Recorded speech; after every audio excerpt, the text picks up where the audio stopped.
नमस्कार, मैं डॉक्टर रोहित माधव साने, माधवबाग आयुर्वेदिक हृदय रोग निवारण केंद्र, इसका संचालक।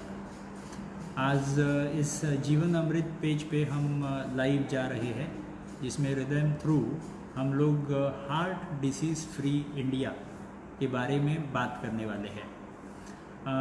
आज अगर देखा जाए तो भारत में जो हार्ट डिसीज़ की तीव्रता बढ़ती हुई चली जा रही है, अगर WHO का अगर हम लोग पीछे कुछ दिनों में आया हुआ एक अहवाल अगर हम देखेंगे तो उसमें अंदाज़न 60% of Indians are at a risk of developing heart disease. मतलब 60% भारतीय आज किसी न किसी हार्ट डिसीज़ के कारण के वजह से ग्रस्त है। जैसे अभी फॉर एग्जांपल देखेंगे तो जिसको डायबिटीज़ है, जिसको ब्लड प्रेशर है, या तो फिर किसी को थायराइड की तकलीफ़ है, कोई मोटापे से शिकार है, किसी को ब्लॉकेजेस हो चुके हैं, किसी को हार्ट अटैक आ चुका है, किसी की एंजियोप्लास्टी हो चुकी है, किसी की बाईपास सर्जरी हो चुकी है। ऐसे अलग अलग बहुत सारे अलग अलग कारण हैं जिससे हार्ट डिसीज़ की उस व्यक्ति को पीड़ा है।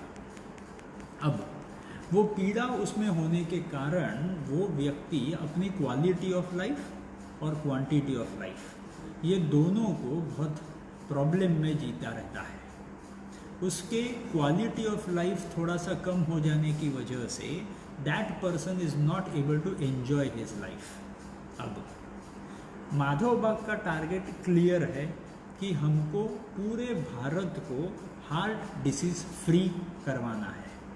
तो आज हमारे इस नेक्स्ट 45-50 मिनट्स में हम लोग जो सीखने वाले हैं वो 3 मेजर ऐसे स्टेप्स, 3 मेजर ऐसे सीक्रेट्स समझने वाले हैं जिससे हम अपने शरीर में से इस हार्ट डिसीज़ को बाहर भगा पाएंगे। अगर हमने हार्ट डिसीज़ से मुक्त कर दिया अपने शरीर को तो आई एम श्योर कि हमको आगे अपनी क्वालिटी और क्वांटिटी दोनों को बहुत सुंदर तरीके से जीना आता होगा। तो मेरे हिसाब से ज़िंदगी का आस्वाद बहुत अच्छी तरह से ले पाएंगे। तो चलिए हम आज वो सुनते हैं, वो 3 मेजर सीक्रेट्स जिससे हम अपने शरीर के हृदय को बहुत ही मजबूत करने वाले हैं, उस हार्ट को इतना पावरफुल करने वाले हैं कि हार्ट अटैक का डर जो लेकर के हम बैठते हैं उस डर को हम पूरी तरह से भगा पाएंगे। तो अब इन 3 मेजर सीक्रेट्स जिससे हम पूरे शरीर में से इस रोग को बाहर हटा पाएंगे, वो 3 मेजर सीक्रेट समझने से पहले हमको उस हार्ट डिसीज़ के बारे में समझना ज़रूरी है। अब हार्ट डिसीज़ अगर थोड़ी तरह से ठीक तरह से समझ पाएंगे तो डिसईज़ मतलब क्या? तो डिसईज़ मतलब अगर मेरे काम में मुझे जो काम मेरा जो फंक्शन बोला गया है वो अगर मैं इजीली नहीं कर पाता हूँ तो मैं डिसईज़ में चला जाता हूँ। मतलब अगर हार्ट डिसीज़ को समझ लेंगे तो हार्ट का जो फंक्शन है वो हार्ट का फंक्शन अगर हार्ट को अच्छी तरह से करना नहीं मुनासिब होता है तो वो हार्ट डिसीज़ में चला जाता है। अब सवाल ये उठता है कि हार्ट का फंक्शन क्या है? तो एकदम सिंपल, हार्ट का फंक्शन क्या है? तो हार्ट का फंक्शन एकदम सिंपल सा है कि हार्ट को हमेशा खुद के अंदर जो ब्लड सप्लाई होता है उसको पंप करके पूरे शरीर में वो ब्लड सप्लाई भेजना उसका जॉब प्रोफाइल है। अब हार्ट का फंक्शन सिर्फ पूरे शरीर में खून का सप्लाई भेजना ही है तो नहीं, वो जो भेजा हुआ खून का सप्लाई वो फिर से खुद के पास मंगवा के लेना भी उसी का फंक्शन है। तो हार्ट का पूरा जॉब प्रोफाइल अगर ठीक तरह से समझ लेंगे तो हार्ट का जॉब प्रोफाइल क्या है? तो खून का सप्लाई पंप करना खून के नलियों में, और पूरा पंप किया हुआ खून का सप्लाई फिर से खुद के पास खींच करके लेना, ये उसका दूसरा फंक्शन है। तो हार्ट का फंक्शन है पंप करना और पंप किया हुआ खून का सप्लाई फिर से खुद के पास खींच करके लेना। अगर ये परफेक्टली कर रहा है हार्ट तो वो हार्ट एकदम परफेक्टली हेल्दी है, तो उसको बारे में अपने को कोई भी सोचने की ज़रूरत नहीं। पर अगर ये फंक्शन हार्ट को अच्छी तरह से करना अगर पॉसिबल नहीं हो रहा तो that is where the problem is. अपने को समझ के क्या लेना है कि हार्ट जब भी कभी ये फंक्शन अच्छी तरह से नहीं कर पाएगा वो हार्ट के अपने को अलग अलग प्रकार के प्रॉब्लम्स अपने को सामने दिखाई पड़ेंगे। अब हार्ट अच्छी तरह से वो फंक्शन नहीं कर पाता मतलब क्या? तो 2 प्रकार के प्रॉब्लम्स हो सकते हैं। एक तो हार्ट के पंपिंग में कुछ तो प्रॉब्लम आ गया जिसकी वजह से वो खून बाहर नहीं फेंक पा रहा, पहला प्रॉब्लम। या तो फिर दूसरा प्रॉब्लम ऐसे आ सकता है कि जो उसने पंप किया हुआ खून का सप्लाई जो पूरे शरीर में गया हुआ है, अब उसको जो खींच करके खुद के पास लाना है, उस सेकेंड फंक्शन में शायद प्रॉब्लम हो सकता है।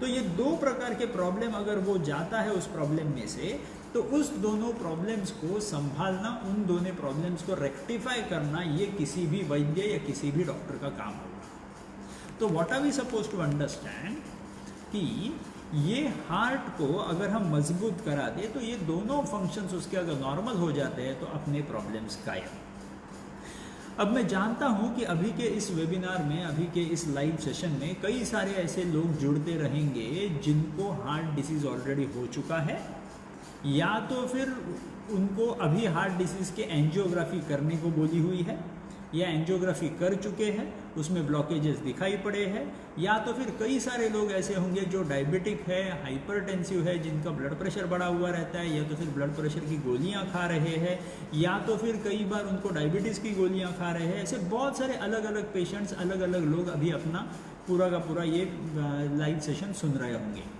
तो मैं चाहता हूं कि आपके दिमाग में जो भी सवाल आते हैं, जिस भी प्रकार के सवाल आते हैं, सवाल इस पे डाल दो। मैं सारे सवालों का जवाब मैं दूंगा, और वो सारे सवालों का जवाब इस प्रकार से दूंगा कि आपके दिमाग में जो डर बैठा हुआ है वो डर हमको निकाल देना है। क्योंकि आज वर्ल्ड हार्ट डे के दिन में अपना टारगेट ये होना चाहिए कि अपने दिमाग में जो डर बैठे हुए हैं हार्ट डिसीज़ के, उन डर को हमको बाहर उठा के फेंक देना है। ये क्यों करने की ज़रूरत है? क्योंकि जब भी मेरे पिछले 19-20 सालों के मेरे एक्सपीरियंस में मैंने जो सीखा है, जो 19-20 साल में अब कार्डियोलॉजी की प्रैक्टिस कर रहा हूँ, तो उसमें मैंने सिर्फ एक ही चीज़ सीखी है कि जो डर हमारे दिमाग में बैठा हुआ रहता है, वो डर उस रोग से ज़्यादा भयानक होता है। अगर उस डर को हमने उठा के बाहर फेंक दिया तो रोग को रिवर्स करना बहुत आसान होता है। सो हमको सबसे पहले इम्पोर्टेंट क्या है, तो उस डर को बाहर उठा के फेंक देना। अब डर काय का है, तो डर नॉर्मली इस प्रकार का होता है कि हमको जब भी कभी हार्ट डिसीज़ हो गया होगा तो हमको डर ये लगता है कि मेरी मौत हो जाएगी, मेरे हार्ट को मिलने वाला खून का सप्लाई कम पड़ जाएगा, मेरे ब्लॉकेज मुझे कुछ प्रॉब्लम कर देंगे, मुझे हार्ट अटैक आ जाएगा, वगैरह वगैरह अलग अलग प्रकार के डर होते हैं। तो मैं आपको सिर्फ इतना बताना चाहूँगा कि इन डर के साथ जीना कोई जीना नहीं होता। जीना है तो डर के सिवाय जी। तो आज के इस वेबिनार में, आज के इस लाइव सेशन में हम लोग आज ये सीखने वाले कि हार्ट डिसीज़ ये जो रोग है, ये बहुत ही आसान रोग है ट्रीट करने के लिए। अगर आपने वो 3 सिंपल स्टेप्स फॉलो कर दिए जो मैं भी बताने वाला हूँ, तो वो सारे 3 सिंपल स्टेप्स अगर आपने फॉलो कर दिए तो आप हार्ट डिसीज़ को पूरी तरह से रिवर्स कर पाओगे। तो चलिए सुनते हैं वो 3 सिंपल स्टेप्स, जिससे हम उस हार्ट के 2 जो मेजर उसके फंक्शनैलिटीज़ है, एक तो खून को पंप करना और दूसरा पंप किए खून को फिर से बुला करके ले लेना। ये दोनों फंक्शनैलिटीज़ जो है, ये दोनों फंक्शनैलिटीज़ अपने को इम्प्रूव करने हैं। अगर हमने वो इम्प्रूव कर दिए तो अपना काम बहुत आसान हो जाता है। अब सबसे इम्पोर्टेंट, सबके दिमाग में जो डर बैठा रहता है वो होता है उस ब्लॉकेजेस का। जो हार्ट के अपने इस खून के नली में जो ब्लॉकेजेस जमा होते हैं, वो ब्लॉकेजेस अपने को खून का सप्लाई ब्लॉक करते हैं। ऐसा कुछ कुछ हम लोग इमेजिन करते हैं, उसके बारे में हम डरा करते हैं। तो सबसे इम्पोर्टेंट होता है इस ब्लॉकेज को रिवर्स करने के लिए हमको क्या करना पड़ेगा। तो जिस प्रकार से ये ब्लॉकेजेस अपने शरीर में निर्माण होते हैं, उसी प्रकार से हमको इस ब्लॉकेजेस को गायब भी करना है। अब पहला ये समझ लेना बहुत ज़रूरी है कि जो ब्लॉकेजेस अपने शरीर में निर्माण होते हैं वो कैसे निर्माण होते हैं।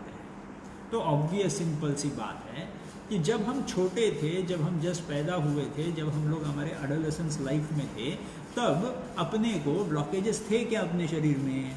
तो नहीं थे। ये हम धीरे धीरे धीरे जैसी हमारी आयु बढ़ती चली गई, तब हमारे शरीर में ये ब्लॉकेजेस निर्माण होना चालू हो गए। अब अगर ये आयु बढ़ते चली गई है तो इसमें हमारे ज़िंदगी के सफ़र में हमसे कुछ कुछ छोटी छोटी गलतियां ऐसी हुई थी जिसके वजह से हमारे शरीर में ये प्रॉब्लम्स निर्माण हो गए। अब वो गलतियां क्या है वो अगर समझ लेंगे तो इन ब्लॉकेजेस को गायब कैसे करना है ये भी हमको समझना बहुत आसान हो जाएगा। तो गलतियां क्या थी? तो सबसे पहली गलती थी, हमने अलग अलग चीज़ों को अलग अलग प्रकार से रिएक्शन देना चालू करते हैं। उस रिएक्शन को हम कहते हैं स्ट्रेस। कई बार सबके दिमाग में यही सवाल होता है कि हम तो बहुत स्ट्रेस लेते हैं, हमको पूरे काम में बहुत स्ट्रेस होता है, तो ये स्ट्रेस के वजह से हमारे शरीर में ये सारे रोग निर्माण होते हैं।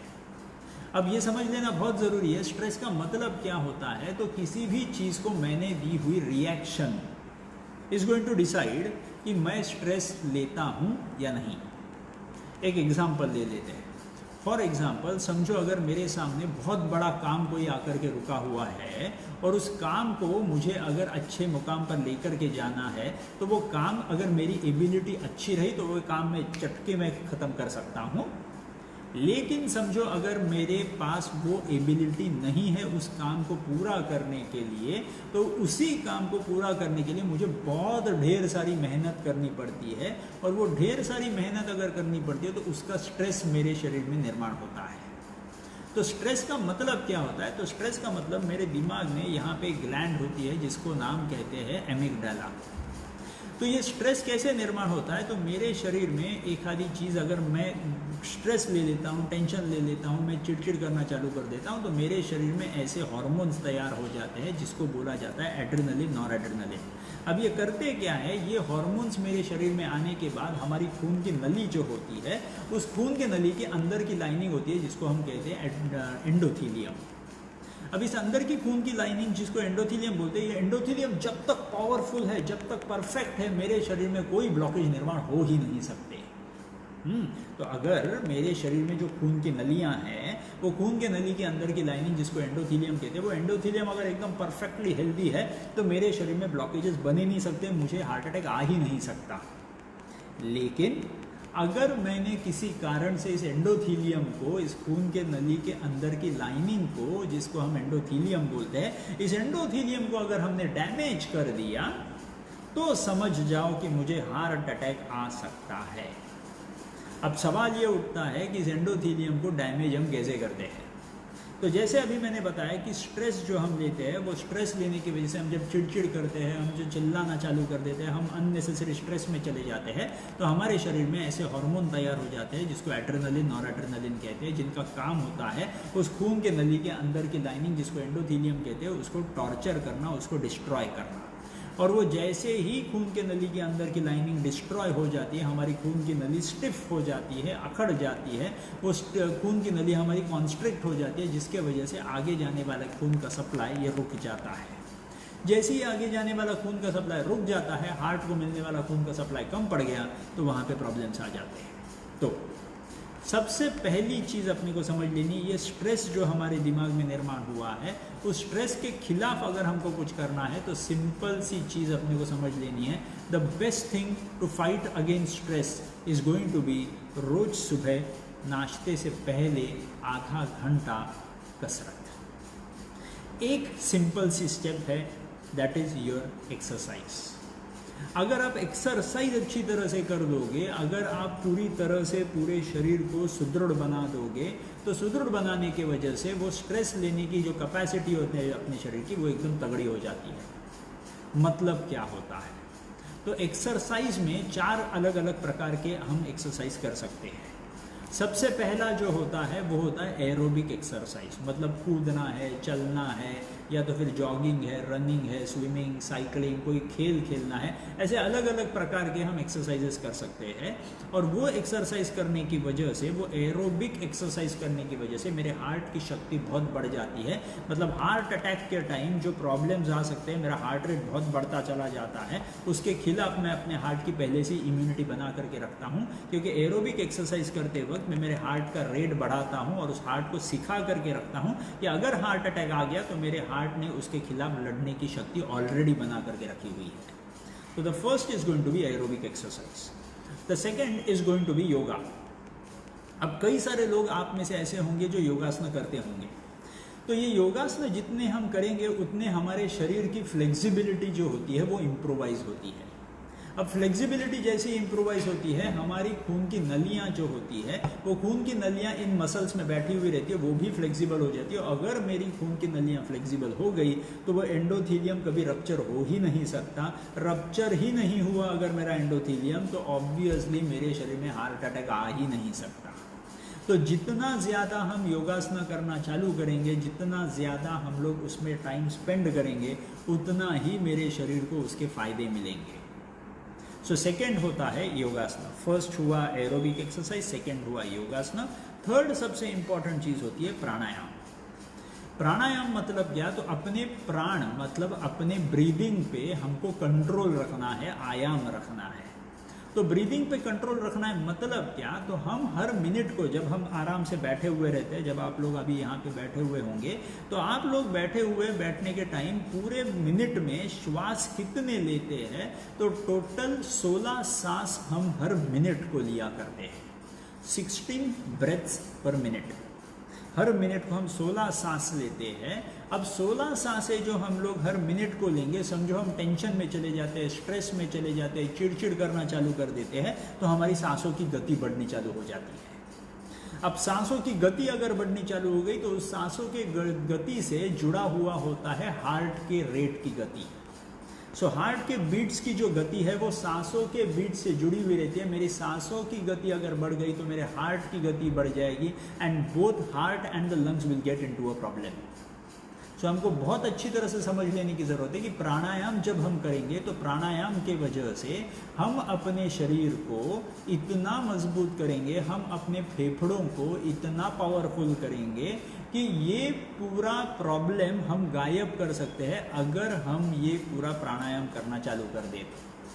प्राणायाम के अलग अलग प्रकार होते हैं, जिसमें आप सांसें अंदर लेते हो, सांसें बाहर छोड़ते हो, अनुलोम विलोम कर सकते हो, आप भ्रामरी कर सकते हो, बहुत अलग अलग प्रकार के प्राणायाम आप कर सकते हो, जिसमें इंस्पिरेशन और एक्सपिरेशन ये दोनों में आप अच्छी तरह से कनेक्ट लगाते हो। तो समझना क्या है, प्राणायाम में जितना करूँगा उतना मैं मेरा रेस्टिंग ब्रीदिंग रेट और रेस्टिंग हार्ट रेट में मैं कंट्रोल में रखूँगा। ऐसे बोला जाता है कि मेरा resting heart rate is going to be a predictor for my quantity of life. For example, समझो मैं अभी आराम से बैठा हुआ हूँ और आराम से बैठे होने के टाइम जो मेरा हार्ट रेट नॉर्मली 70 या तो फिर 80 या 62, 65 ऐसा कुछ होना चाहिए होता है। समझो अगर मेरा बैठे बैठे मेरा हार्ट रेट समझो 100 है या 110 है, तो इसका मतलब आगे के 2 से 3 साल भी मैं अच्छा जीऊँगा कि नहीं, is going to be a question. So अगर मुझे मेरा हार्ट रेट, मैंने रेस्टिंग हार्ट रेट कम रखा हुआ होगा, तो मेरी आगे की आयु जो है वो बहुत सुंदर रहेगी, quantity as well as quality. तो हमको समझना क्या है कि अभी हम लोगों ने अपने हार्ट रेट को अगर कंट्रोल कर दिया तो हमारी आयु आगे की हमारे हाथ में आ जाती है, हम अच्छी क्वालिटी और अच्छी क्वांटिटी दोनों अच्छी तरह से जी पाएंगे। तो प्राणायाम का रोल होता है, ये जो 16 सांसें हम लोग पूरे मिनट में लेते हैं, तो प्राणायाम के वजह से वो 16 सांसों को हम 12 सांसों हर मिनट पे ला सकते हैं क्या, इज अ क्वेश्चन। मैं जब छोटा था तब मैंने एक कहानी सुनी थी जिसमें ऊपर चित्रगुप्त, जिसके पास हमारी ज़िंदगी का पूरा लिखा पड़ा होता है, तो उस चित्रगुप्त के पास हमारी ज़िंदगी जो लिखी होती है वो सांसों में लिखी होती है। फर्ज कर लो कि अगर हमारे पास चित्रगुप्त ने 50 करोड़ सांसें हमारे पास अगर रखी हुई है, तो वो 50 करोड़ सांसें हम 60 साल में इस्तेमाल कर देते हैं कि सिगरेट, बीड़ी, पान, तंबाकू, चिड़चिड़ना, स्ट्रेस लेना, इसके वजह से हम 40 सालों में ही हम अगर ये इस्तेमाल कर देते हैं तो मेरी 60 सालों की आयु 40 साल पे उतर के आ जाएगी। मेरे 40 सालों को अगर मेरे 50 करोड़ की सांसें मेरी ख़त्म हो गई तो I will lose a huge amount of my life. लेकिन प्राणायाम करने के वजह से अगर मैं यही सांसें अगर 90 साल तक इस्तेमाल करता हूँ बचा बचा करके, तो आई एम श्योर कि आप लोग ये सांसें अगर बचा करके रखोगे तो आपकी आयु ज़रूर बढ़ती चली जाएगी, क्वांटिटी में भी और क्वालिटी में भी। तो बताने वाली बात क्या है, प्राणायाम जो है, जो प्राण को आयाम में लाते हैं, इस ब्रीदिंग को हम कंट्रोल में लाते हैं, तो इस ब्रीदिंग को कंट्रोल में लाने की वजह से आपकी क्वांटिटी और क्वालिटी दोनों भी इम्प्रूव हो सकती है। तो ये तीसरी सबसे इम्पॉर्टेंट चीज़, जिसको हम एक्सरसाइज में तीसरी इम्पॉर्टेंट चीज़ मतलब प्राणायाम कहते हैं। और चौथी सबसे इम्पॉर्टेंट चीज़ होती है मेडिटेशन। मेडिटेशन क्यों सबसे इम्पॉर्टेंट है? क्योंकि अपने ब्रेन में जो एमिगडाला नाम का ऑर्गन बैठा हुआ रहता है, जो ये डिसाइड करता है कि मैं किस चीज़ को कितना स्ट्रेस लूँगा, ये इस ब्रेन में बैठा हुआ जो ग्लैंड है जिसको हम एमिगडाला कहते हैं, ये ग्लैंड डिसाइड करता है कि मैं किसी चीज़ के बारे में रिएक्शन चिढ़ के दूंगा या हंसी में दूंगा। अगर मेरा एमिगडाला अगर एकदम परफेक्ट साइज में है तो वो एमिगडाला आपको हर एक की सिनारियों में खुश रखेगा। लेकिन अगर हमने हमारा एमिगडाला सुजा दिया है, अगर हमने एमिगडाला हमारा बड़ा कर दिया है, अगर उसको स्वेलिंग आ चुकी है, तो उसी एमिगडाला के वजह से आप लोग सुंदर ब्यूटीफुल खुशी के माहौल में भी आप दुखी रहोगे। कई लोग जो डिप्रेशन में होते हैं, कई लोग जो हमेशा दुखी होते हैं, उनकी जब रिसर्च ट्रायल की गई थी तब ऐसा देखा गया था कि वो एमिगडाला जो है वो बहुत सुजा हुआ रहता है। अब ये सुजा हुआ एमिगडाला आपको हर एक सिचुएशन में दुखी ही रखेगा। तो अगर मुझे इस एमिगडाला को जिसको सूझ गया है, उस एमिगडाला को मुझे अगर नॉर्मल साइज पे लाना है, मुझे उसको अगर सिकुड़ देना है, मुझे अगर उसको श्रिंक करना है, तो मुझे करना क्या पड़ेगा? तो मुझे सिंपल सी चीज़ करनी पड़ेगी। दिन भर में मुझे सिर्फ 10-15 मिनट इन्वेस्ट करने हैं मेडिटेशन। तो मेडिटेशन में अगर हम थोड़ा सा टाइम अगर इन्वेस्ट करते हैं तो आई एम श्योर कि ज़िंदगी का आस्वाद जो है वो ब्यूटीफुली ले पाएंगे, ज़िंदगी बहुत सुंदर तरीके से जी पाएंगे, क्योंकि ऊपर नीचे चढ़ाव उतार तो ज़िंदगी में हमेशा होते रहेंगे। व्हाट इज़ इम्पॉर्टेंट कि हम उसको कैसे रिएक्शन दिखाते हैं is going to decide the stimulus को जो आएगा उसको आप रिएक्शन क्या दोगे। तो मेरे हिसाब से अगर आप ये मेडिटेशन रोज के रोज सिर्फ 10-15 मिनट भी पूरे दिन भर में अगर दे पाएँ तो उसके लिए बहुत अच्छा हो सकता है।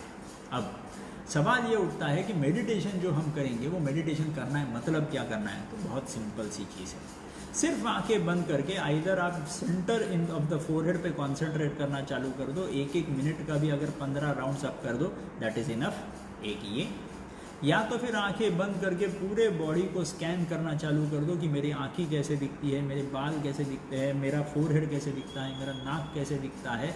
Try to paint the picture in your mind itself and for about 2 to 5 minutes stay into that situation कि मेरी बॉडी, मुझे अगर मैं फ़ोटो निकालता हूँ तो मेरे आँखों के सामने वो फ़ोटो आना चाहिए and concentrate on that photo.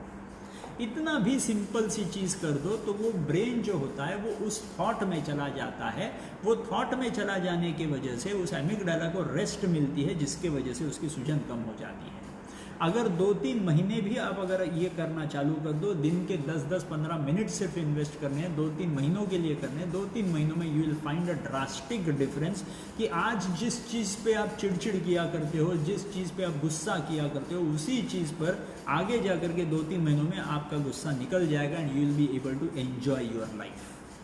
सो सबसे इम्पॉर्टेंट क्या होता है? तो लाइफ की एन्जॉयमेंट, क्वालिटी ऑफ लाइफ सबसे इम्पॉर्टेंट होती है। और क्वालिटी ऑफ लाइफ कैसे मिलेगी? तो ये पहली स्टेप जो है जिसको हम एक्सरसाइज कहते हैं, जिसके 4 भाग होते हैं। सबसे पहला होता है एरोबिक एक्सरसाइज, सेकेंड होता है योगासन, थर्ड होता है प्राणायाम और फोर्थ होता है मेडिटेशन।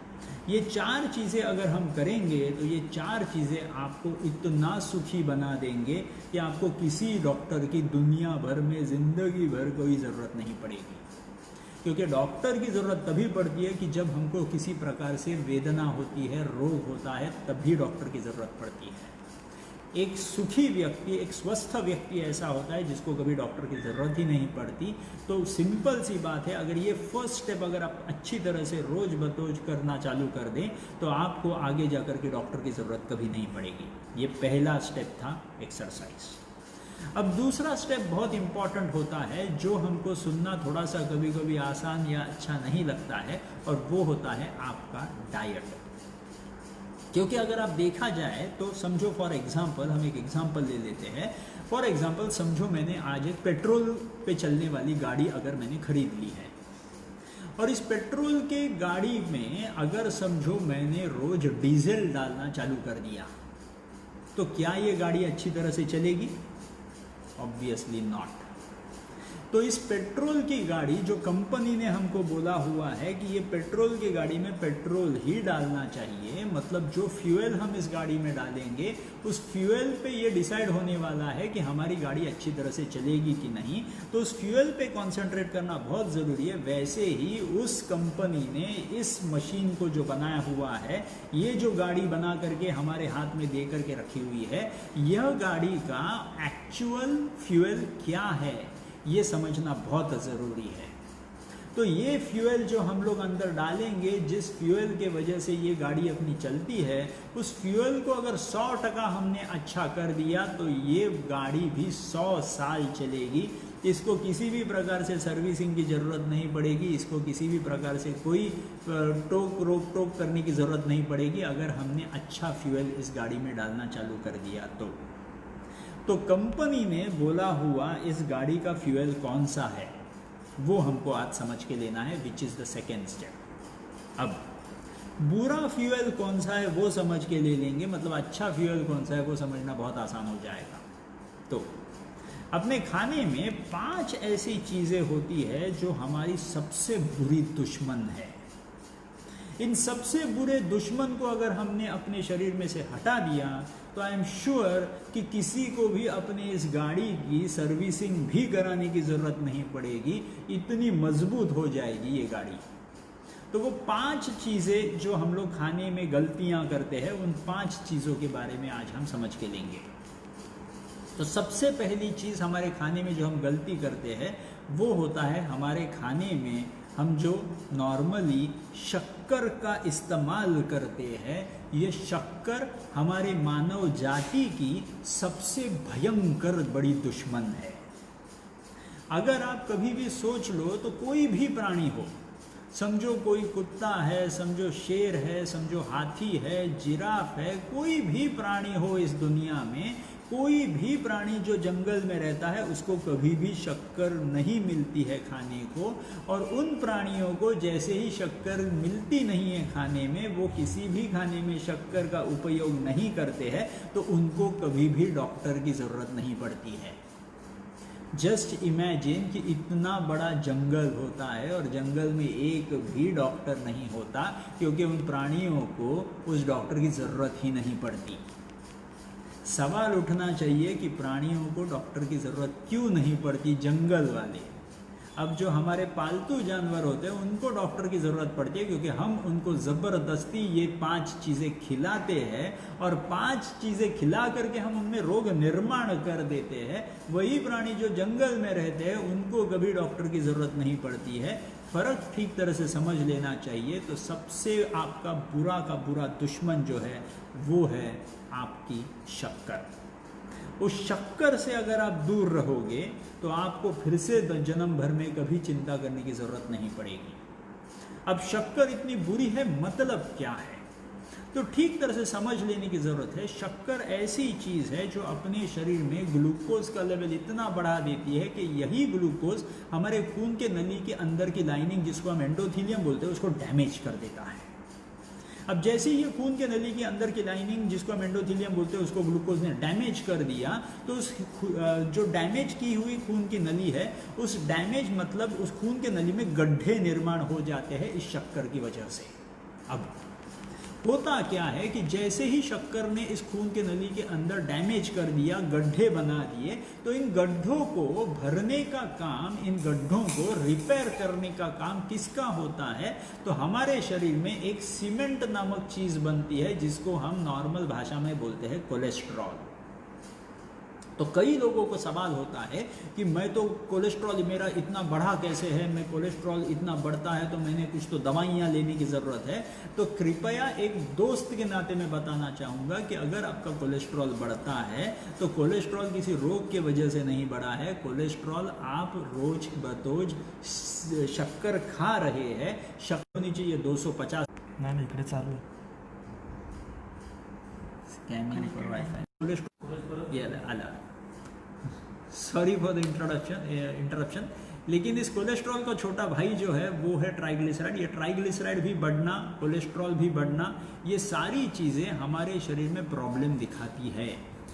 तो हमको करना क्या है कि अगर हमारा कोलेस्ट्रॉल बढ़ा हुआ है, हमारा ट्राइग्लिसराइड अगर बढ़ा हुआ है, तो हमको हमारे शरीर में उस शक्कर का, आपका कोलेस्ट्रॉल और आपके ट्राइग्लिसराइड, जैसे ही आप ये कोलेस्ट्रॉल और ट्राइग्लिसराइड पूरे के पूरे नॉर्मल पे लाओगे तो आपको पूरी की पूरी जो आगे आयु मिलने वाली है वो स्वस्थ आयु मिलेगी। अब कोलेस्ट्रॉल जो वहाँ पे आया हुआ था उस खून के नली को अंदर से हील करने के लिए, वो कोलेस्ट्रॉल के आगे जाकर के ब्लॉकेजेस निर्माण हो जाते हैं अगर हमेशा ये होता रहा तो। अगर आपने शक्कर या शक्कर जैसी चीज़ें खाने बंद नहीं कर दी तो ये गड्ढे हमारे शरीर में हमेशा निर्माण होते रहेंगे अपनी खून की नलियों में। और ये खून की नलियों में अगर ये गड्ढे अपने शरीर में निर्माण होते रहे तो मेरे लीवर को कंटिन्यूअसली कोलेस्ट्रॉल निर्माण करना पड़ेगा। ये कोलेस्ट्रॉल जितना मेरे शरीर में निर्माण होता चला जाएगा उतना ही मेरा शरीर प्रॉब्लम में चला जाएगा। तो जवाब क्या है? तो जवाब एकदम सिंपल सा है, खाने में से शक्कर और शक्कर जैसी चीज़ें। अब शक्कर जैसी चीज़ें मतलब क्या? तो कई बार हम लोग शक्कर को अगर जब ना बोलते हैं तो हम गुड़ खाना चालू कर देते हैं, शहद खाना चालू कर देते हैं, शुगर केन जूस, या तो फिर गन्ना खाते हैं, या तो शुगर फ्री की गोली या शुगर फ्री के ड्रॉप्स पीते हैं। तो कृपया इतनी चीज़ समझ लीजिए कि आप लोगों ने शक्कर का जो भी खाना आप खा रहे हो वो खाना आप अगर बंद कर दोगे तो आप लोगों को जन्म भर में कभी डॉक्टर की ज़रूरत नहीं पड़ेगी। ये पहली चीज़ खाने में से वो है शक्कर। अब शक्कर के बारे में अगर आप समझ गए होंगे तो शक्कर के बाद दूसरा जो आइटम है जो बहुत ही प्रॉब्लमेटिक है और हम लोग हमारे रोज के खाने में वो नॉर्मली इस्तेमाल करते रहते हैं, वो चीज़ है दूध, मिल्क। अभी ठीक तरह से समझ लेना है, दूध ये जो चीज़ है ये तो अमृत है, इसमें कोई दो राय नहीं। लेकिन सवाल ये है कि उस अमृत की हमको अभी इस उम्र में उस अमृत की ज़रूरत है या नहीं। अगर आप ठीक तरह से समझ लो तो दूध हम लोग नॉर्मली क्यों पीते हैं? तो हम ये सोच के पीते हैं कि दूध में अच्छा खासा कैल्शियम होता है और वो कैल्शियम अच्छा खासा मिलने के लिए हम दूध पीते हैं। लेकिन ठीक तरह से समझने की ज़रूरत है कि दूध में जितना कैल्शियम होता है उससे 10 गुना ज़्यादा कैल्शियम किसी भी दूसरे वेजिटेबल में, किसी भी दूसरे सब्जी में, तरकारी में आपको मिल सकता है। एक एग्जाम्पल ले लें तो तिल गुल जो होता है, वो तिल गुल जो होता है उसमें तिल जो होता है, सीसम सीड्स जो होते हैं वो तिल में 10 गुना ज़्यादा कैल्शियम होता है कंपेयर टू मिल्क। कोई भी सब्जी आप ले लो तो सब्जी में 2 गुना 3 गुना ज़्यादा कैल्शियम होता है एज कंपेयर टू मिल्क। तो अगर आप कैल्शियम के लिए मिल्क पी रहे हो, कैल्शियम के लिए दूध पी रहे हो, तो उसके लिए आपको दूध पीने की ज़रूरत नहीं। आप कोई भी सब्जी अगर खा लोगे तो आपको बहुत सारा कैल्शियम मिल जाएगा। उसी तरह ये दूध पीने की वजह से होता क्या है? तो दूध में 99% का इंसुलिन इंडेक्स होता है। मतलब क्या? तो मैं जब भी कभी दूध पीऊँगा मैं आइदर ऊंचा बढ़ूंगा या तो फिर ब्रेड्थ में बढ़ूंगा, आइदर हाइट में बढ़ूंगा या तो ब्रेड्थ में बढ़ूंगा। तो बच्चे को अगर बच्चों में अगर हम लोग दूध पिलाते हैं तो उन बच्चों को दूध पीने दो जब तक उनको हाइट और ब्रेड्थ में बढ़ना है तब तक। अगर इस उम्र में 40-50 के उम्र में अगर हमारी हाइट अब बढ़ चुकी है, अब अगर आपको ब्रेड्थ बढ़ानी होगी, अगर आपको टोटल पेट आपका फुलाना होगा, अगर आपको मोटा बनना होगा तो दूध पीना बराबर है। लेकिन अगर आप ये सोच रहे हो कि मुझे अब मेरा मोटापा कम करना है, मेरे शरीर की चर्बी मुझे कम करनी है, तो दूध is your enemy into it. आप जितना दूध पीना कम कर दोगे आपका प्रॉब्लम खत्म हो जाएगा। तो दूसरी चीज इज मिल्क। 9% इंसुलिन इंडेक्स है, मतलब वो सारा का सारा दूध जो आप पीते हो वो आपको बहुत सारी भूख लगवाएगा, वो बहुत सारी प्यास लगवाएगा, आपके शरीर में बहुत सारी चर्बी डिपॉजिट करके रखेगा। तो अगर आपको चर्बी कम करनी है तो सबसे पहले आपका दुश्मन है शक्कर और दूसरा आपका सबसे बुरा दुश्मन है दूध। तो शक्कर और दूध ये दोनों चीजें बंद करने के बाद तीसरी सबसे इंपॉर्टेंट चीज होती है, वो होती है गेहूं। अब कई बार हम गेहूं की रोटी बनाते हैं, बहुत सारी चीजें हम लोग इस्तेमाल करते हैं। प्रदीप साहब का सवाल है कि डाले कि ना डाले। प्रदीप साहब, वो चाय में आप डालो या और किसी में भी डालो, दूध तो दूध ही होता है। तो कृपया चाय में से उस दूध को उठा के बाहर कर दो। दूध आपको इस्तेमाल करना है तो तभी इस्तेमाल कीजिए जब आपने ये टारगेट पकड़ा है कि मुझे अगर मोटा होना है तो ही मैं दूध पीऊँगा। अगर आपको मोटा नहीं होना है तो दूध पीने की ज़रूरत नहीं, ना चाय में ना जूस में। मतलब कई बार हम लोग चाय में डालते हैं, कॉफ़ी में डालते हैं, उसका छाछ पीते हैं, दही खाते हैं, कई बार हम लोग उसका मिल्क शेक बनाते हैं, कई बार हम उसमें से कई सारी मिठाइयाँ बनाते हैं, बर्फ़ी, श्रीखंड, पनीर, गुलाब जाम, रसगुल्ले, कई बार ब्रेड, बिस्किट, खारी, टोस्ट, पाव, बहुत सारी चीज़ें होती है, केक, पेस्ट्री, आइसक्रीम में से। तो आपने सिर्फ इतना ध्यान में रखना है कि दूध और दूध से बनने वाली कोई भी चीज़ ना ले। Soya milk, absolutely yes.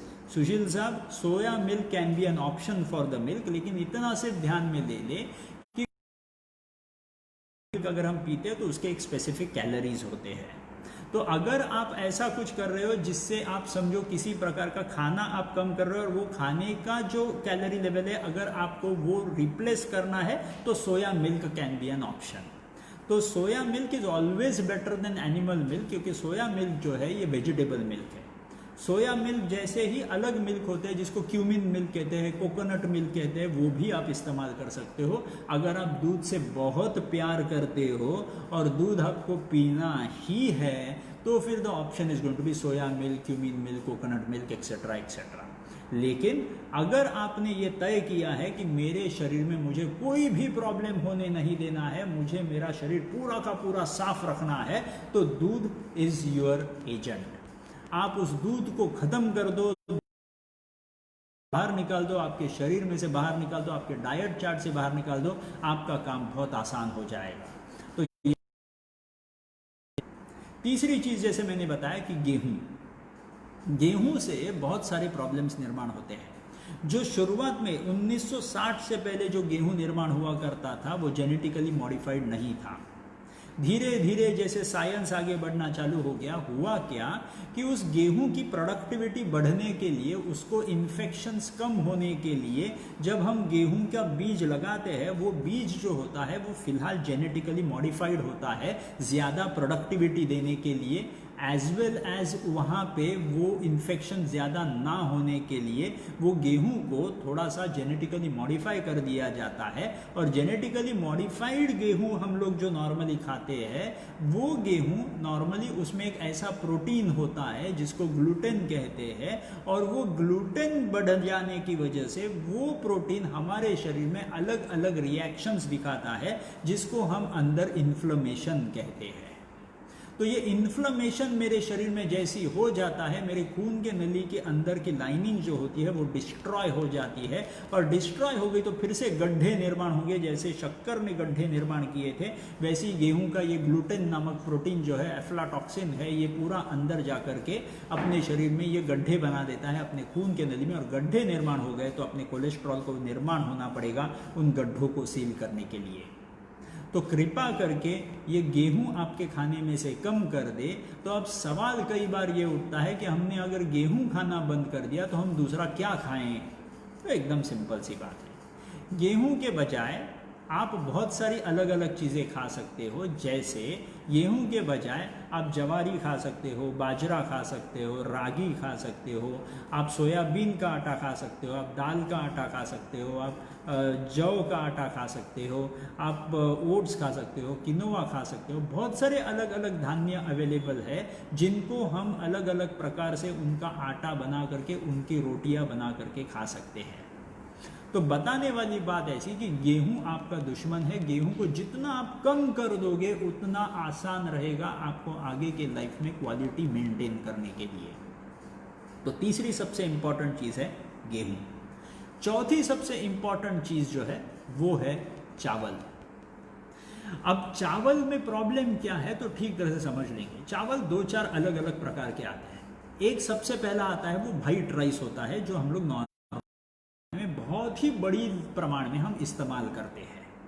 तो चावल जो हम इतने बड़े प्रमाण में इस्तेमाल करते हैं, चावल से बहुत सारी चीज़ें बनती है। चावल से रोटी भी बनती है, चावल से चावल बनता है, फ्राइड राइस बनता है, बिरयानी बनती है, या तो फिर आप चावल से डोसा, इडली, ढोकला, बहुत सारी चीज़ें बना सकते हो। सो इम्पॉर्टेंट क्या समझ लेना है कि ये चावल जो है, ये चावल अपने शरीर में कार्बोहाइड्रेट का प्रमाण बहुत ज़्यादा बढ़ा देता है।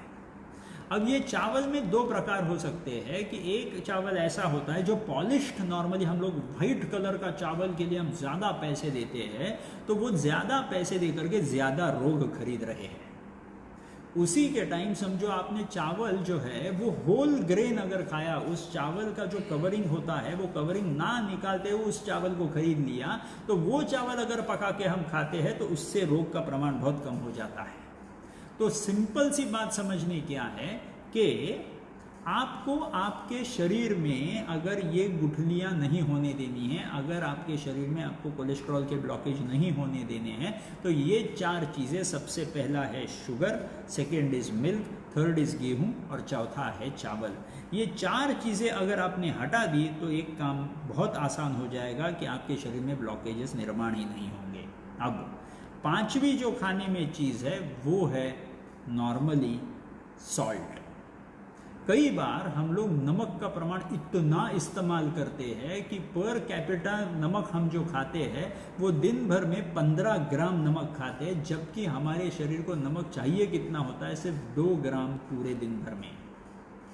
जब हमारे शरीर को 2 से 3 ग्राम के नमक की ज़रूरत है, हम 15 ग्राम नमक नॉर्मली दिन में खाते हैं। वो कैसे खाते हैं, तो बहुत सारी अलग अलग चीज़ों में से खाते हैं।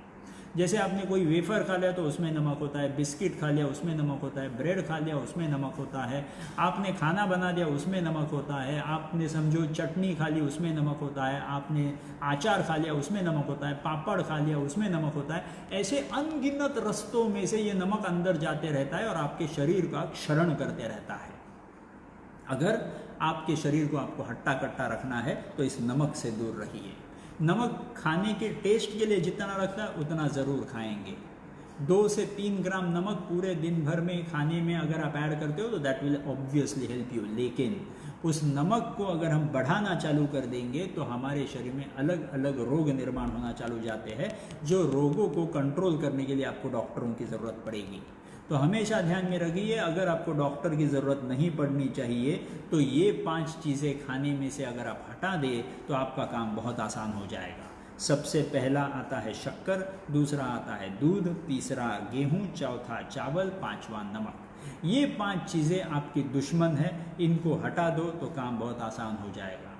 अब ब्रिजेश जी ने एक कोई सवाल पूछा है, कोरोना की भी कोई दवा बताइए। तो ब्रजेश जी, मैं आपको एक सिंपल सी चीज़ बताना चाहूँगा कि कोरोना एक जनरल छोटा सा इन्फेक्शन है। ऐसे इन्फेक्शन अपने भारत में पूरे दुनिया में बहुत सारे देखे जाते हैं, लेकिन कोरोना क्यों स्पेशल हुआ है, क्योंकि वो बहुत बड़े तादाद में आता हुआ दिखाई पड़ा है इस वजह से। अब कोरोना करता क्या है, हमारे नाक में से अंदर जाता है और अंदर जाकर के हमारे फेफड़ों में जब अंदर घुस जाता है तो फेफड़ों की जो अंदर दीवारें हैं उस फेफड़ों की दीवारें को सिकुड़ देता है और अंदर कंसोलिडेशन बना देता है, जिसके वजह से उस कोरोना बाधित व्यक्ति को सांस लेने में मुश्किल पड़ जाती है। तो अगर हमको इस कोरोना के खिलाफ दवा अगर आपको चाहिए तो मेरे हिसाब से दवा से भी बेटर मैं आपको चीज़ बताता हूँ कि अगर आपको कोरोना से बाधित नहीं होना है, अगर आपको आपके शरीर की इम्यूनिटी इतनी बढ़ा करके रखनी है कि कोरोना के व्यक्ति को मिलने के बाद भी आपको तकलीफ ना हो या कोरोना से पीड़ित होने के बाद भी आपको तकलीफ ना हो, तो दवाई एकदम सिंपल है और वो है रोज़ सुबह नाश्ते से पहले आधा घंटा कसरत। इतनी सिंपल सी चीज़ अगर आप कर दो, एरोबिक एक्सरसाइजेस, योगासन, प्राणायाम और मेडिटेशन, ये 4 चीज़ों का मिलन अगर आप कर देते हो, मिनिमम आधा घंटा अगर पूरे दिन भर में अगर आप खुद के लिए स्पेंड करते हो, आपको कुछ नहीं कर सकता। ये कोरोना ऐसा रोग है जो मेरे फेफड़ों में जाकर के प्रॉब्लम करता है। अगर मैंने फेफड़े पहले से ही मजबूत करा के रखे होंगे एक्सरसाइज से, तो मेरे शरीर में ये कोरोना कुछ नहीं कर सकता। इन्फेक्शन कोरोना का होना ये अलग बात है, और कोरोना के वजह से मेरे लंग्स डैमेज होकर के मुझे आईसीयू में एडमिट होना ये अलग बात है। ये 2 अलग अलग चीज़ें हैं, दोनों को अलग अलग तरीके से ही देखिए। कोरोना का इन्फेक्शन किसी को भी हो सकता है, that gets disappeared within 14 days. लेकिन वो कोरोना का अगर इन्फेक्शन जाकर के लंग्स में अफेक्ट हो जाए तो वो लंग्स में जाकर के प्रॉब्लम करता है। तो समझना क्या है कि अगर मुझे मेरे कोरोना से दूर रहना है तो मुझे अच्छी खासी एक्सरसाइज करनी पड़ेगी। तो ये दूसरा जो राज था, सबसे पहला था एक्सरसाइज। मेरे हार्ट के प्रॉब्लम में से मुझे अगर बाहर रहना है तो सबसे पहला एक्सरसाइज, और second is going to be your diet. अब कई लोग ऐसे होंगे जिनको ब्लॉकेजेस ऑलरेडी निर्माण हो चुके हैं, जिनको डायबिटीज़ ऑलरेडी निर्माण हो चुका है, जिनको ब्लड प्रेशर ऑलरेडी निर्माण हो चुका है, या तो फिर कई लोगों के लिए अपने माधवबाग के क्लिनिक्स में अगर आप जाओगे, माधवबाग की आप वेबसाइट पे जाओगे तो आपके नज़दीक के जो भी क्लिनिक्स अवेलेबल है वो सारे क्लिनिक्स आपके अंदाजन आपके बाजू में जो है ऐसे आपको मिल जाएंगे। माधवबाग एक ऐसी ऑर्गेनाइजेशन है 260 से भी ज़्यादा क्लिनिक्स आज पूरे देश में अवेलेबल है। माधवबाग के क्लिनिक्स महाराष्ट्र में है, मध्य प्रदेश में है, उत्तर प्रदेश में है, गुजरात में है, गोवा में है, कर्नाटक में है, जम्मू में है, ऐसे अलग अलग प्रकार के राज्यों में सारे क्लिनिक्स तैनात है जहाँ पे ये सारे पेशेंट्स आपकी पूरी की पूरी चिकित्सा उन सारे क्लिनिक्स। तो दिल्ली, जम्मू, नॉर्थ में भी काफ़ी अपने क्लिनिक्स अवेलेबल है।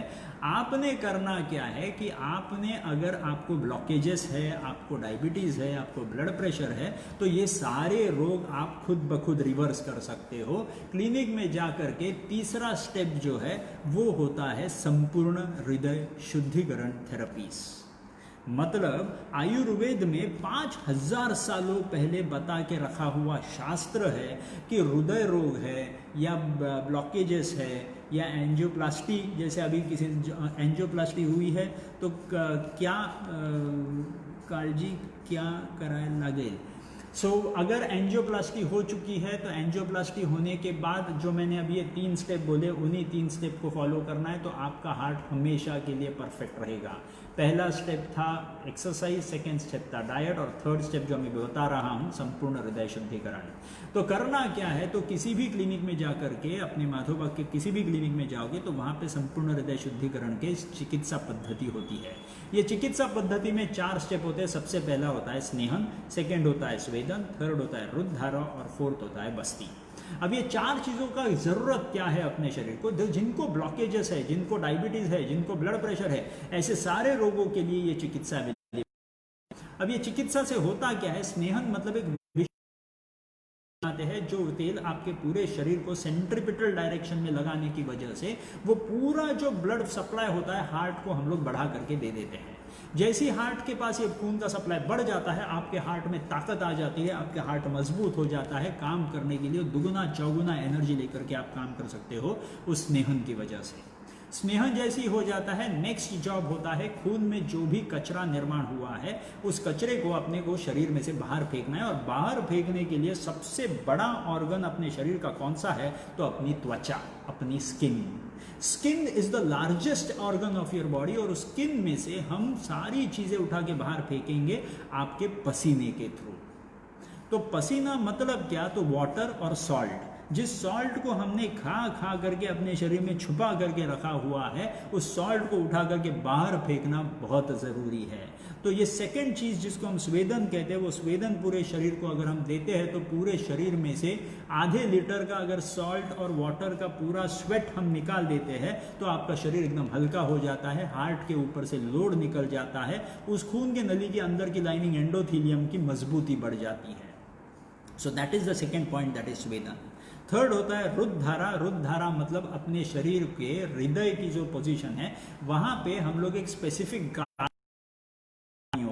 वो काढ़ा वहां पे कंसंट्रेट करते हैं, और वो करने की वजह से अपने फेफड़ों के जो मसल्स है जिसको इंटरकोस्टल मसल्स कहते हैं, वो इंटरकोस्टल मसल्स की ताकत बढ़ जाती है, जिसके वजह से जिनको चलते वक्त, सीढ़ियाँ चढ़ते वक्त, दौड़ते वक्त हाफना पड़ता है, ब्रेथलेसनेस होता है, थोड़ा सा चलेंगे तो भी सीने में भर कर आ जाता है, ऐसे सारे लोगों को उसका फायदा होता हुआ दिखाई पड़ेगा उस हृदधारा से।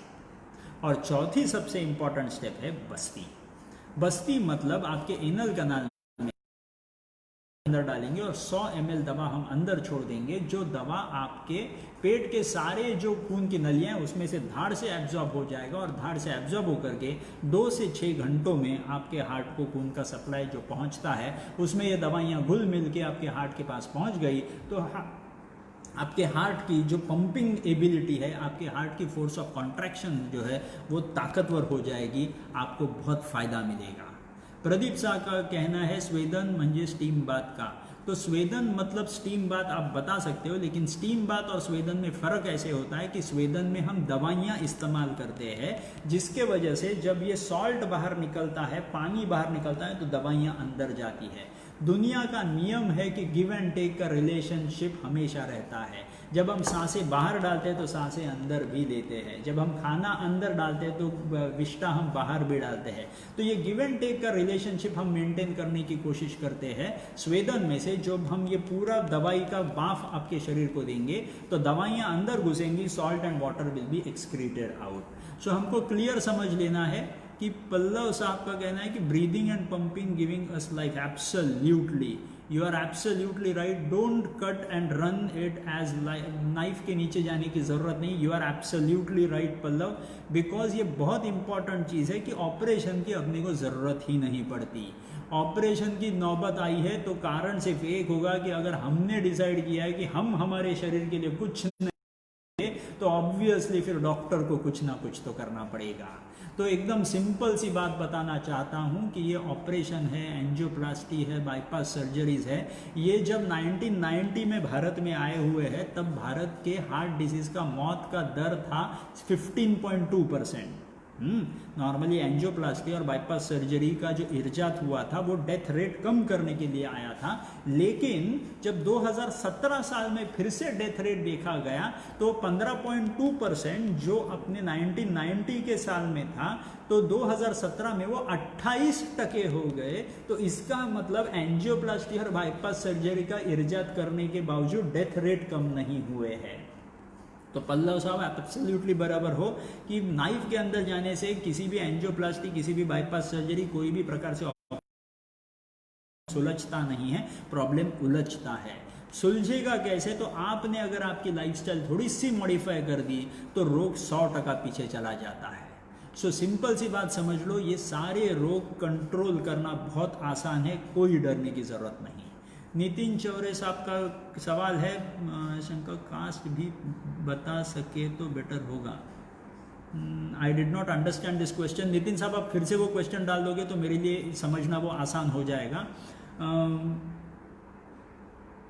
यस प्रदीप साहब, आप माधोबाग के किसी भी क्लिनिक में जाकर के वो ट्रीटमेंट ले सकते हो। All the treatments are available in all these clinics. आपको पहले ये देखने की ज़रूरत है कि वाकई में आपको ट्रीटमेंट की ज़रूरत है क्या। तो क्लिनिक में जाकर के पहले आपकी असेसमेंट होगी। अगर असेसमेंट होगी तो उस असेसमेंट में अगर प्रॉब्लम आता है तो वो ट्रीटमेंट करेंगे।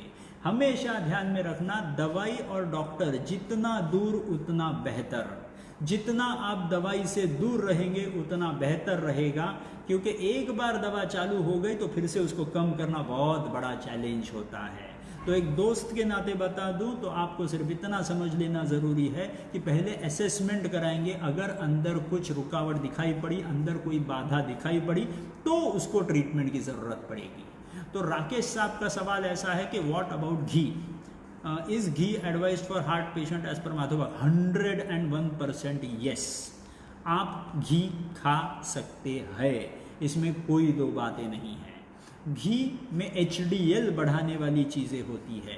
घी में ऐसी चीज़ें होती है जो आपके शरीर में एंटीऑक्सीडेंट कैपेसिटी बढ़ा देती है, ताकि आपने स्ट्रेस निर्माण करके अंदर अलग अलग चीज़ें, गलत गलत चीज़ें बना भी दी तो भी घी उसको न्यूट्रलाइज कर सकता है। तो घी खा करके आपका फ़ायदा ही होगा, इसमें कोई दूसरी बात नहीं है। एक सवाल छूट गया, माझी रिस्टिनोसिस झालेली आहे। रिस्टिनोसिस मतलब क्या? तो हमने एंजियोप्लास्टी में स्टेंट डालने के बाद भी वहाँ पे फिर से ब्लॉकेजेस निर्माण हो जाते हैं, और वो ब्लॉकेजेस को रिवर्स करवाने के लिए माधोबाग के आप किसी भी क्लिनिक में जाइए, पहले आपकी एक असेसमेंट की जाएगी, उसके बाद आपकी लगी तो CT एंजियो नाम की एक टेस्ट होती है जो नॉर्मल एंजियो की जैसे नहीं होती है। CT एंजियो मतलब जिसमें ब्लॉकेज का लेंथ, ब्लॉकेज का ब्रेड्थ और ब्लॉकेज की हाइट, ये पूरी समझ के पूरा वॉल्यूम समझ के उस वॉल्यूम को कम करा के दे देंगे अगले 2 से 3 महीनों में। तो अब जब भी कभी आप ट्रीटमेंट करवाने जाओगे माधोबाग में तो ये इंसिस्ट करना कि मुझे ब्लॉकेजेस गायब करा के दिखा दो, और वो करा के दिखाएंगे हमारे डॉक्टर। क्योंकि आप किसी भी माधोबाग के क्लिनिक में जाओगे तो यू विल फाइंड क्योंकि अगर आपने हमारी 100% मदद कर दी सिर्फ वो लाइफस्टाइल चेंज करके, ये 3 स्टेप फॉलो करके, I am sure that you will be able to win on your own lifestyle. ये कोई बड़ी बात नहीं होती, आपने जो गलतियां की थी उसी को सुधारने की ज़रूरत होती है। इस type 1 diabetes curable? Amit ji, ये बहुत ही सुंदर प्रश्न है। अभी तक जो रिसर्च हुआ है उसमें टाइप 2 डायबिटीज़ ये रिवर्सिबल है ऐसे दिखाई पड़ा है। टाइप 1 पे अभी भी रिसर्चेस चल रही है और मेरे हिसाब से अभी जो हमको रिसर्चेस में ब्रेक थ्रू मिल रहा है, मेरे हिसाब से अगले 6 से 8 महीनों में आई एम श्योर कि मैं इस सवाल का जवाब पॉजिटिवली ज़रूर, तब तक आप आपका डायबिटीज़ कंट्रोल करवा सकते हो में जा करके। लेकिन next 6 to 8 months I promise you that I will be coming up with a new treatment which is going to help you in type 1 diabetes reversal also. थोड़ा सा वक्त दे दीजिए, तब तक आप खुद की अच्छी केयर ले लीजिए। अच्छी केयर लेने की वजह से उस टाइम पे जब आपको ज़रूरत पड़ेगी हम आपकी मदद करेंगे। Devrao Vaidya is asking how safe is the therapy at Madhavbaug under present circumstances. Devrao sahab, I am sure कि आपको ये चिंता हमेशा रहेगी, लेकिन आपसे ज़्यादा चिंता हमें है। हम आपकी ज़्यादा चिंता करेंगे, पूरी की पूरी केयर ली जाती है। आपको जब ये ट्रीटमेंट करेंगे, सैनिटाइजेशन हर एक क्लिनिक्स में होता है।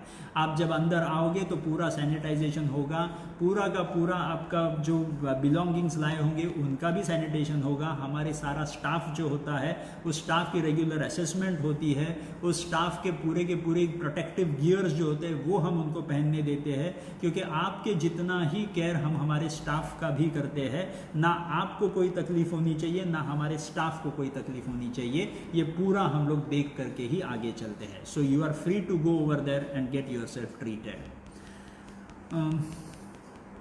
सर, एवरी पेशेंट डिसीज में हृदय बस्ती जरूरी होती क्या? Not necessary. अगर आपको हांफना पड़ता है, चलने के टाइम अगर सांसें फूलती है, तभी हम हृदय बस्ती की ज़रूरत हम इस्तेमाल करते हैं वहाँ पे। सो हर एक व्यक्ति को जो जो रोग है उसके अनुसार उसकी ट्रीटमेंट होगी। हर एक व्यक्ति को सेम। अगर कोई हमको दिखता है कि पूरी तरह से स्वस्थ है तो उसको ट्रीटमेंट भी करने की ज़रूरत नहीं पड़ती। मस्त घर पे जाके ऐश करो, सिर्फ एक्सरसाइज करते रहो। जो हमने अभी जो 2 स्टेप्स जो बताया है मेजर, उसमें से डाइट और एक्सरसाइज, वो अच्छा करते रहिए। Is there any remedy for lungs? ज़रूर Atmaram sahab, remedy for lungs भी अवेलेबल है। उसकी जो इम्प्रूवमेंट की टेस्ट होती है वो पल्मोनरी फंक्शन टेस्ट पे भी हम देख सकते हैं कि उसमें अपने को इम्प्रूवमेंट दिखती है कि नहीं। And yes, that is surely possible. Steam bath आम्ही होमला नक्की घेऊ शकता। सुरेश साहब, आप जो पूछ रहे हो कि घर पे आप स्टीम बाथ ले सकते हो का? ज़रूर ले सकते हो, कोई हर्ज नहीं है। आप घर पे भी स्टीम बाथ ले लो, उसी का भी फ़ायदा आपको बहुत ज़्यादा मिलता हुआ आपको दिखाई पड़ेगा। सो गो अहेड। ये आप हमारे पास कराओ या आपके पास कराओ या और किसी के पास कराओ ज़रूर, क्योंकि ये 3 स्टेप के वजह से आपको बहुत ज़्यादा रिलीफ मिलेगा। हमारे पास ही कराना चाहिए ऐसी कोई ज़रूरत नहीं है। आप ठीक रहो, इससे हमको ज़्यादा लेना देना है। आप कहाँ पे करते हो, इससे हमको ज़्यादा लेना देना नहीं है। Cost of this therapy? अब नितिन साहब, ये कॉस्ट ऑफ द थेरेपी अगर हम देखते हैं तो ये कॉस्ट वेरी होती है। 1000 रुपये से भी चालू होती है, 3,500-4 हज़ार रुपये तक भी जाती है।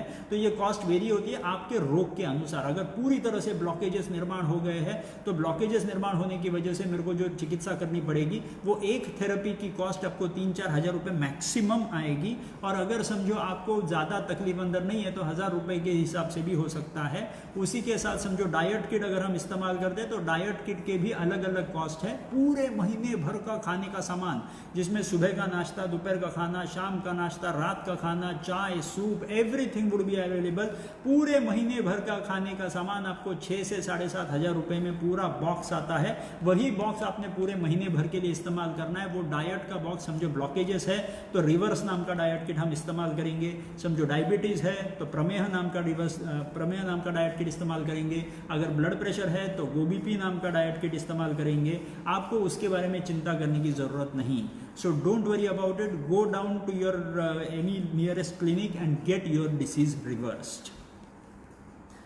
तो can you suggest measures precaution for PCOD? Meenal ji, मैं आपका प्रॉब्लम समझता हूँ। पीसीओडी भी ये लाइफस्टाइल डिसऑर्डर है। करना ये 3 ही चीज़ें हैं। ये 3 चीज़ों में जैसे मैंने बताया कि डाइट है, एक्सरसाइजेस है और पंचकर्म है, तो आपको शायद पंचकर्म की ज़रूरत ना पड़े। आप पीसीओडी अगर है और अगर प्रॉब्लम बड़ा नहीं है, अगर आपके अच्छे सारे सिम्टम्स कंट्रोल में है, तो आपको कोई सोचने की ज़रूरत नहीं है। You can go ahead with these 2 steps that I have already explain. वो करना चालू कर दो, आपका काम ईजी हो जाएगा। पास्ट 20 ईयर से पीसीओडी है तो आपको फिर से एक बार सोनोग्राफी करके देखने की ज़रूरत है कि वो सोनोग्राफी में एक्चुअली आपके ओवरीज पे पॉलीसिस्ट हुए भी कि नहीं। अगर गए होंगे तो आपको कुछ भी सोचने की ज़रूरत नहीं पड़ेगी, you are already been cured about it. Absolutely Vilas ji, आपका ये कहना एकदम बराबर है कि मेडिसिन ज़रूरत पड़ेगी तब भी लेंगे। मेडिसिन और डॉक्टर जितना दूर रहता है उतना बेहतर, क्योंकि ये दोनों की दोस्ती अच्छी नहीं। तो आप जितना कम मेडिसिन लेंगे, जितना कम डॉक्टर से मिलेंगे, स्टेप्स घर ही घर में आप फॉलो कर दो तो आपको डॉक्टर की ज़रूरत ही नहीं पड़ेगी। Yes Rakesh ji, you are absolutely right कि रिवर्सल ऑफ हार्ट डिसीज़ के लिए मिल्क का बंद करना बहुत ज़रूरी है। जो मैंने ऑलरेडी मेरे इस वेबिनार भी मैंने वही बताया है कि शुरुआत मैंने उसी से की थी। खाने में से दूध है, शक्कर है, गेहूं है, चावल है और नमक है, ये सारी चीज़ें आपके दुश्मन हैं। उनको जितना आप कम कर दोगे उतना बेहतर। दादा साहेब का सवाल है कि after bypass surgery there is any problem in future if I do exercise and diet as per your consultation my age is 41। Dada साहब, आपने अगर 41 ईयर्स की उम्र है आपको, तो आपने ज़रूर एक्सरसाइज करने की ज़रूरत है। एक्सरसाइज करके कोई बुरा नहीं हो सकता। हाँ, सिर्फ पहले जो एक्सरसाइज होगी वो थोड़ी सी मॉनिटरिंग में करनी पड़ेगी आपको। आपकी एक्सरसाइज टॉलरेंस कैपेसिटी जो है वो एक बार एसेस कर लीजिए। आप कोई भी माधोबाग की क्लिनिक में जाकर के एक्सरसाइज टॉलरेंस कैपेसिटी अगर मेजर कर लेते हो तो भी आपको ईजी समझ में आ जाएगी कि आप कौन सी एक्सरसाइज कितनी कर सकते हो। हमारा MIB पल्स ऐप है, वो ऐप एंड्रॉयड ऐप है, आपने वो भी डाउनलोड कर लिया तो उसमें भी एक्सरसाइजेस आते हैं जो फ्री ऑफ कॉस्ट होते हैं। अगर आपको स्पेशलाइज्ड एक्सरसाइजेस चाहते हो तो उसमें वो भी अवेलेबल है, उसके लिए एक स्पेशल वैल्यू निकलती है। वो वैल्यू अगर आप पैसा भर दोगे तो आपको वो भी एक्सरसाइजेस वहाँ पे मिलती है, आपको दिखाई पड़ेगी, जो आपके लिए टिपिकल एक्सरसाइजेस होंगी। So you can take that into consideration. Pallav ji, avoid liquor, junk stuff, absolutely yes. मैं तो ऐसा समझता हूँ कि ये दुनिया में ये चीज़ें अवेलेबल ही नहीं है, इसके लिए मैं बातें भी नहीं, ना सिगरेट की, ना दारू की, ना और किसी की, क्योंकि मेरे हिसाब से ये चीज़ें तो इस दुनिया में अवेलेबल ही नहीं है। तो इनसे जितना दूर रहेंगे उतना बेहतर। अजय साहब, मुझे आपका सवाल पता नहीं चला है। प्रदीप साहब, आपका सवाल है कि गुड़ खा सकते हैं कि नहीं। गुड़ खा सकते हो, लेकिन अगर आपको कोई रोग नहीं है, अगर आप डायबिटिक नहीं हो, अगर आप हाइपरटेंसिव नहीं हो, अगर आप ब्लॉकेज के पेशेंट नहीं हो, तो गुड़ खा सकते हो, उसमें मुझे कोई प्रॉब्लम नहीं है। लेकिन गुड़ भी खाएंगे वो 1 से 2 ग्राम ज़्यादा से ज़्यादा दिन भर में खाएंगे, उससे ज़्यादा नहीं खाएंगे। तो इनका सवाल ऐसा है कि रघुराज जी, आपका सवाल ऐसा है कि even following after taking medicine and following diet fasting sugar is high. तो इसके लिए बहुत सारे कारण हो सकते हैं कि खाने का जो अभी मैंने क्वालिटी बताई कि ये 4-5 चीज़ें नहीं चाहिए, उसी के साथ बहुत इंपॉर्टेंट होता है उसको खाने की क्वांटिटी। कई बार हमारी रोटी, अगर हम बाजरे की, जवारी की, नाचनी की ऐसी भी रोटी बनाते हैं और वो रोटी अगर बड़ी रही तो फिर से उससे आपकी शुगर बढ़ेगी। एक सिंपल सी आइडिया आप कर लीजिए कि आपकी रोटी जो है, आपका तलिया जो है हाथ का, उस साइज़ की रोटी बनेगी। वैसे 2 रोटियां सिर्फ आप सुबह के टाइम में, 2 रोटियां शाम के टाइम में, बाकी पूरे दिन भर में सैलाड्स और फ्रूट्स अगर खाना चालू कर दे तो रघुराज जी आपका काम है। आप MIB पल्स ऐप डाउनलोड कर लो, उसमें आप ये जो आपकी शुगर कंट्रोल करनी है वो रोज के रोज शुगर, या हर तीसरे दिन आप शुगर का वैल्यू उसमें डालना चालू करेंगे तो our doctors will be able to monitor your blood sugar accordingly. और ये चीज़ अगर आप करोगे तो आपको सीरियल मॉनिटरिंग में आपको दिखाई पड़ेगा कि आपकी शुगर काफ़ी कम होती हुई आपको दिखाई पड़ेगी। How can I reach Madhavbaug team as an in case of an emergency? आप हमारे वेबसाइट पे जा सकते हो। वेबसाइट पे जाकर के आपको माधोबाग के सारे क्लिनिक्स के आपको डिटेल्स मिलेंगे, आप वहाँ पे कनेक्ट कर सकते हो। इन केस ऑफ इमरजेंसी माधोबाग के क्लिनिक्स का कनेक्शन, हर एक क्लिनिक का कनेक्शन एक ICU से होता है। डॉक्टर का कनेक्शन आप रख सकते हो, तो doctor in case of any emergency will help you to get attached with that ICU which ever is been attached with Madhavbaug clinics. Type 2 diabetes curable है क्या? 101% टाइप 2 डायबिटीज हमने तो अभी तक वर्ल्ड रिकॉर्ड भी किया है, इंडिया बुक ऑफ रिकॉर्ड्स में वो रिकॉर्ड दर्ज भी हुआ है कि 662 टाइप 2 डायबिटिक के एक साथ हमने ऐसी टेस्ट की थी जिसको हम ग्लूकोज टॉलरेंस टेस्ट कहते हैं, जिसमें ये दिखा दिया था कि ये टाइप 2 डायबिटिक पूरी तरह से रिवर्सिबल है। तो आप इमीडिएटली शुरुआत कर दीजिए, आपका भी टाइप 2 डायबिटीज पूरी तरह से रिवर्स हो सकता है। शुगरला ऑप्शन गुड़ आहे का? तो मेरे हिसाब से शुगर को ऑप्शन गुड़ नहीं हो सकता, क्योंकि गुड़ ये अलग चीज़ है, गुड़ ये अलग चीज़ है। गुड़ अगर खाना है तो ज़्यादा से ज़्यादा 2 ग्राम पूरे दिन भर में, उससे ज़्यादा नहीं खाना है। प्रहलाद जी का कहना है कि बाईपास हुई थी 2000 में and he has developed diabetes 7.6, उनका HbA1c है। You can I reverse? 101% Prahlad ji, आप वो रिवर्स कर सकते हैं।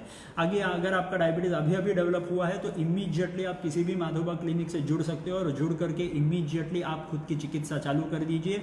उसमें डाइट का एक सेक्शन होगा जिसको आपने हमारी 100% मदद करनी पड़ेगी 2 से 3 महीनों के लिए। 3 महीने आप 100% मदद कर दो तो आपके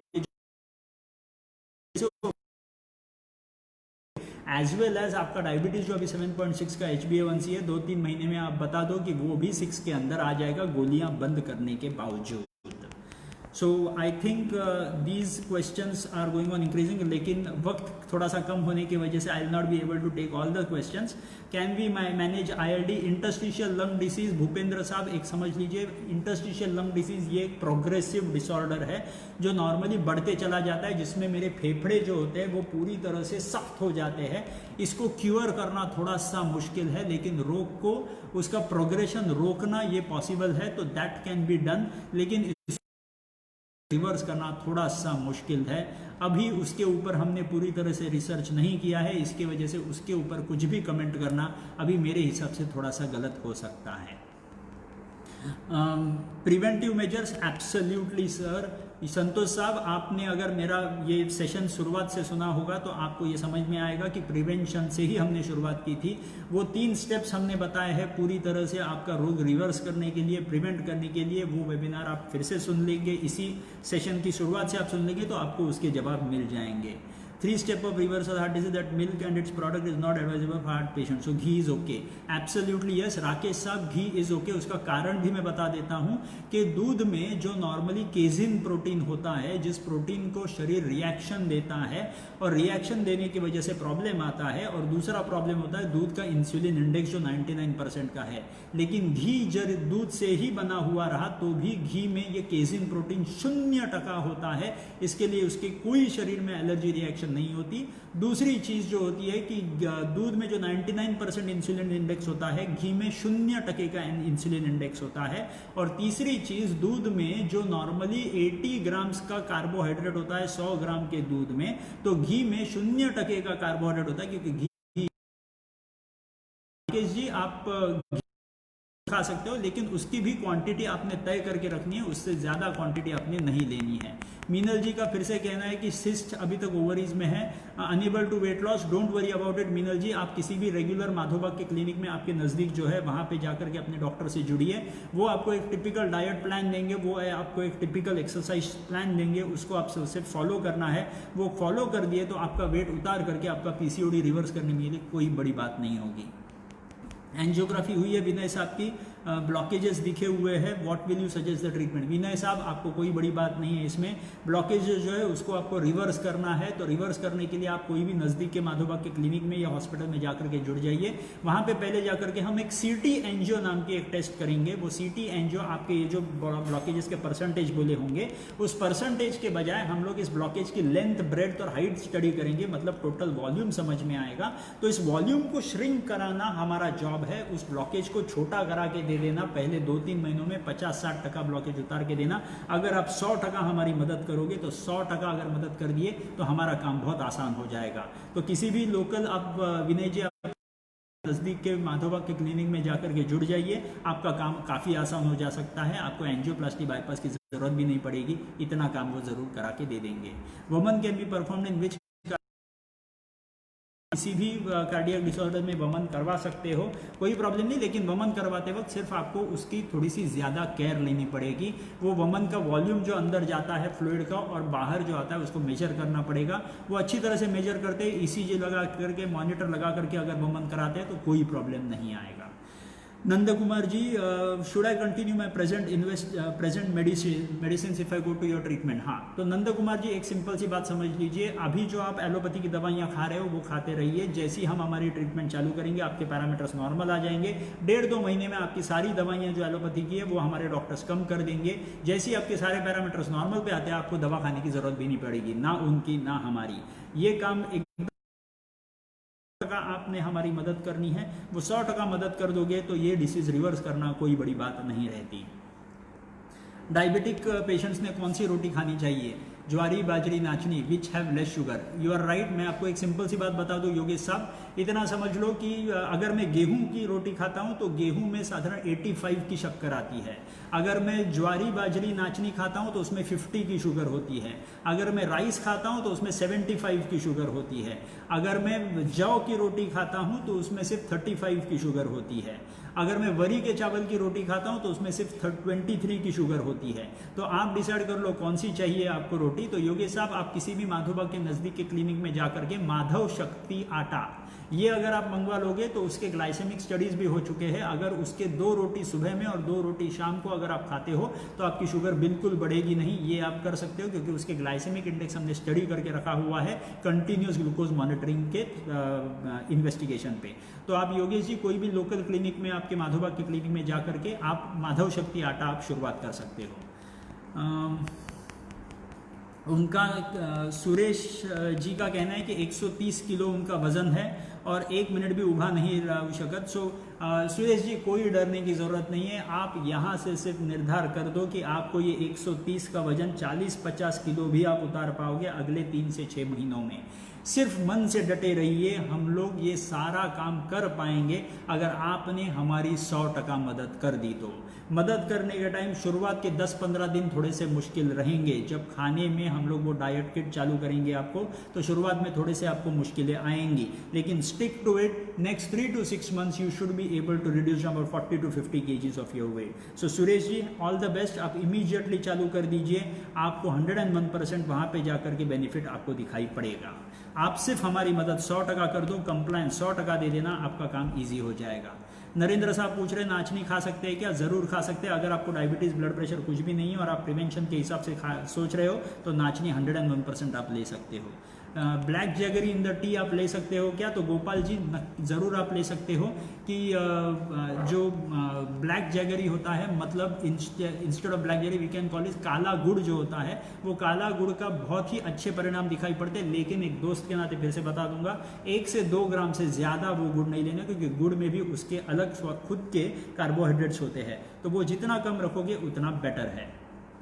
बटर मिल्क पी सकते हैं क्या? तो प्रदीप जी, आप, मैं समझता हूँ अलग अलग दूध के प्रकार आप पूछ रहे हो, लेकिन मैं एक दोस्त के नाते बता दूं, अगर आप डायबिटिक हो, ब्लड प्रेशर हो, हार्ट डिजीज़ हो, ब्लॉकेजेस हो, ओबेसिटी हो, तो ये दूध वाली चीज़ों से दूर रहिए। वो बटर मिल्क हो, वो दही हो, वो लस्सी हो, चीज़ हो, बटर हो, पनीर हो, कुछ भी हो, दूध से आप दूर रहिए। दूध से दूर रहोगे तो आप खुश रहोगे।